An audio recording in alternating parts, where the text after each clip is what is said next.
জায়েদ খানের গোপন video viral. বুবলির সাথে কি করছেন জায়েদ খান? পুরো ভিডিওটি 1 সেকেন্ডের জন্যও না টেনে শেষ পর্যন্ত দেখুন, কারণ আজ যমুনা নিউজ বিডি ঢালিউডের সেই সবচেয়ে আলোচিত এবং বিতর্কিত ফুটেজটি নিয়ে হাজির হয়েছে, যা দেখে পুরো সোশ্যাল মিডিয়া এখন তোলপাড়। জায়েদ খানের সেই গোপন ভিডিওতে এমন কি ছিল যা মুহূর্তে ভাইরাল হয়ে গেল?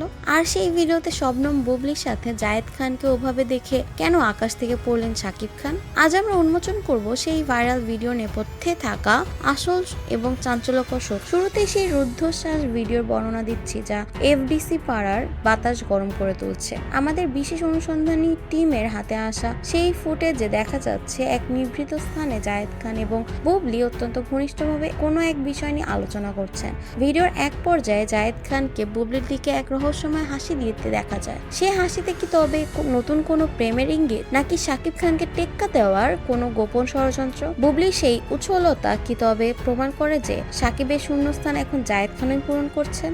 সবচেয়ে বড় চমক হলো ভিডিওর মাঝখানে সেই দৃশ্যটি। সেখানে দেখা যাচ্ছে জায়েদ খান বুবলির হাতে একটি রহস্যময় খাম তুলে দিচ্ছেন। সেই খামের ভেতরে কি তবে কোনো নতুন সিনেমার সাইনিং মানি, নাকি বীরের ভবিষ্যৎ নিয়ে কোনো বিশেষ অঙ্গীকারনামা? জায়েদ কি তবে বুবলিকে শাকিবের রাজপ্রাসাদ থেকে বের করে নিজের সাম্রাজ্যের রানী বানানোর প্রস্তাব দিয়েছেন? বুবলির সেই লাজুক হাসি আর জায়েদ খানের বীরত্বপূর্ণ ভঙ্গি কি তবে ঢালিউডে এক নতুন পাওয়ার কাপল এর জন্ম দিতে যাচ্ছে? আমাদের অনুসন্ধানে উঠে এসেছে এক অদ্ভুত বাস্তবতা। এই ভিডিওটি ভাইরাল হওয়ার পর থেকে শাকিব খান কেন এখনো মৌনব্রত পালন করছেন? তবে কি তিনি ভেতরে ভেতরে নতুন কোনো যুদ্ধের প্রস্তুতি নিচ্ছেন? জায়েদ আর বুবলির সেই গোপন ভিডিও কি তবে বুবলির সাথে শাকিবের শেষ সম্পর্কে সুতোটুকুও ছিঁড়ে ফেলবে? বুবলি কি তবে এখন থেকে জায়েদ খানের ছায়াতলে নিজের নতুন ঠিকানা খুঁজে নেবেন? এই জাঁকজমকপূর্ণ ইনভেস্টিগেশনের প্রতিটি খুঁটিনাটি এবং সেই ভিডিও ভাইরাল হওয়ার এক্সক্লুসিভ ফুটেজটি দেখতে আমাদের সাথে থাকুন। বিনোদনের পর্দার আড়ালে সত্য এবং পরবর্তী সব ভাইরাল আপডেট পেতে আমাদের যমুনা নিউজ বিডি চ্যানেলটি সাবস্ক্রাইব করে বেল আইকনে ক্লিক করে রাখুন। আপনার মূল্যবান মতামত কমেন্টে জানাতে ভুলবেন না। আজ এ পর্যন্তই, ধন্যবাদ, আল্লাহ হাফেজ।